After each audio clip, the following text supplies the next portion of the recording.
ভোলা থেকে বরিশাল মাত্র কয়েক মিনিটের পথ। শুনতে স্বপ্নের মতো লাগলেও সেই স্বপ্ন কি এবার সত্যি বাস্তব হতে যাচ্ছে? কয়েক দশকের অপেক্ষার পর দেশের দীর্ঘতম সেতু নির্মাণের আগ্রহ দেখিয়েছে জাপানি প্রতিষ্ঠান। তাহলে কি বদলে যেতে চলেছে দক্ষিণাঞ্চলের এই জনপদের অর্থনীতি? ভোলা বরিশাল সেতু দ্বীপ জেলা ভোলার মানুষের সবচেয়ে বড় জনদাবিগুলোর মধ্যে অন্যতম। ভোলায় রাত 10টার পরে ভোলা থেকে কেউ বের হতে পারে না, ভোলাতে কেউ আসতে পারে না। আমাদের ভোলা থেকে বরিশাল যাতায়াত করার ব্যবস্থা ভালো না, তাই আমাদের চাই একটা সেতু। বাংলাদেশ জাপানের যৌথ পিপিপি প্ল্যাটফর্মের আওতায় প্রায় 17,466 কোটি টাকা ব্যয়ে এই প্রকল্পের বিনিয়োগ ও নির্মাণের আগ্রহ দেখিয়েছে জাপানের মিকওয়া কনস্ট্রাকশন লিমিটেড স্থানীয় অংশীদার ট্রিলিয়ন ক্যাপিটাল। তেঁতুলিয়া ও কালাবদন নদীর ওপরে প্রায় 10.86 কিলোমিটার দৈর্ঘ্যের সেতু ও সংযোগ সড়ক নির্মাণ হলে এটি হবে দেশের দীর্ঘতম সেতু। কারণ আমরা দীর্ঘ সময় ধরে এই স্বপ্নে বিভোর যে আমরা একদিন বাংলাদেশের মূল ভূখণ্ডের সাথে সংযুক্ত হব একটি সেতুর মাধ্যমে। এবং আমরা শুনতে পাচ্ছি যে অচিরে আমাদের একটি সেতুর আমাদের জাপানি একটি কোম্পানি বাংলাদেশের এই সেতু ভোলার এই সেতুর জন্য আগ্রহ প্রকাশ করেছে। এটি আমাদের জন্য সুখের বার্তা।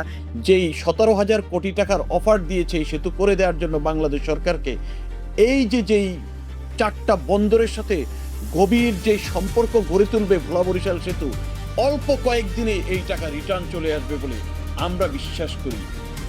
এই স্বপ্নের পেছনে রয়েছে দীর্ঘ আন্দোলনের ইতিহাস, মানববন্ধন, লং মার্চ, নদী সাঁতরে স্মারকলিপি, ট্রানজিট অবরোধ, এমনকি আমরণ অনশন। মূল ভূখণ্ডের সঙ্গে সরাসরি সড়ক যোগাযোগের দাবিতে বছরের পর বছর রাজপথে ছিলেন ভোলার মানুষ। এখনো দুর্যোগে ফেরি ও লঞ্চ চলাচল বন্ধ হলেই বিচ্ছিন্ন হয়ে পড়ে পুরো জেলা। থেমে যায় রোগী পরিবহন, ব্যবসা বাণিজ্য এবং জরুরি সেবা। সারা বাংলাদেশ থেকে আমরা বিচ্ছিন্ন হয়ে পড়ি, বা এখনও আমরা বিচ্ছিন্নই আছি। কিন্তু আমাদের লঞ্চ বা যাতায়াতের যে নদীমাতৃক যে যাতায়াত ব্যবস্থা, সেটা একটা সময়ের পরে বন্ধ হয়ে যায়। তখন আমরা সারা বাংলাদেশ থেকে বিচ্ছিন্ন হয়ে থাকি। এক্ষেত্রে ভোলা বরিশাল সেতু হলে আমরা মূল ভূখণ্ডে একত্রিত হতে পারবো। এটাই আমরা ভোলাবাসীর জন্য বিরাট একটা সাফল্য হবে। বিশেষজ্ঞদের মতে সেতু নির্মাণ হলে ভোলার গ্যাস জাতীয় গ্রিডে যুক্ত করা সহজ হবে, বাড়বে দেশি বিদেশি বিনিয়োগ, গড়ে উঠতে পারে শিল্পাঞ্চল, প্রসার হবে পর্যটন, তৈরি হবে হাজারো মানুষের কর্মসংস্থান।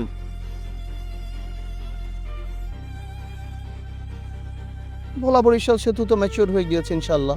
ডিপিপিতে অনুমোদনের পর তারপর যারা পিপিপি অনুসারে যারা আসবে, আমাদের সরকার নীতিগতভাবে সিদ্ধান্ত নিয়েছে ভোলা বরিশাল সেতু হবে। বারবার প্রশ্ন করলে মানুষের মধ্যে কনফিউশন দাঁড়ায়। এখানে কোনো এখন ডিপিপি হবে এবং যারা ইন্টারেস্টেড, যারা পিপিপি করতে চায় তাদের সাথে সরকার কথা বলবে এবং ইনশাল্লাহ ভোলা বরিশাল সেতু কাজ হবে। এখন প্রকল্পটি রয়েছে ট্রানজিশন অ্যাডভাইজার নিয়োগ, আর্থিক অবকাঠামো চূড়ান্তকরণ এবং ডেভেলপার নির্বাচনের ধাপে। এসব প্রক্রিয়া শেষ হলে শুরু হতে পারে বহুল প্রতীক্ষিত নির্মাণ কাজ। ভোলাবাসীর কাছে এটি শুধু একটি সেতু নয়, এটি বিচ্ছিন্নতার অবসান, উন্নয়নের নতুন দুয়ার এবং প্রজন্মের পর প্রজন্মের স্বপ্ন। এখন সবার চোখে একটি জায়গায়। জাপানি বিনিয়োগের এই আগ্রহ কি সত্যি দেশের দীর্ঘতম সেতুকে কাগজের নকশা থেকে বাস্তবের মাটিতে নিয়ে আসবে, নাকি এটিও হবে আরেকটি অপূর্ণ প্রতিশ্রুতি? সময় দেবে সেই উত্তর, আর সেই উত্তর নিয়েই আমরা সবসময় সাথে থাকবো দৈনিক ভোলার বাণী টিম। টেক্সট রিপোর্ট, দৈনিক ভোলার বাণী।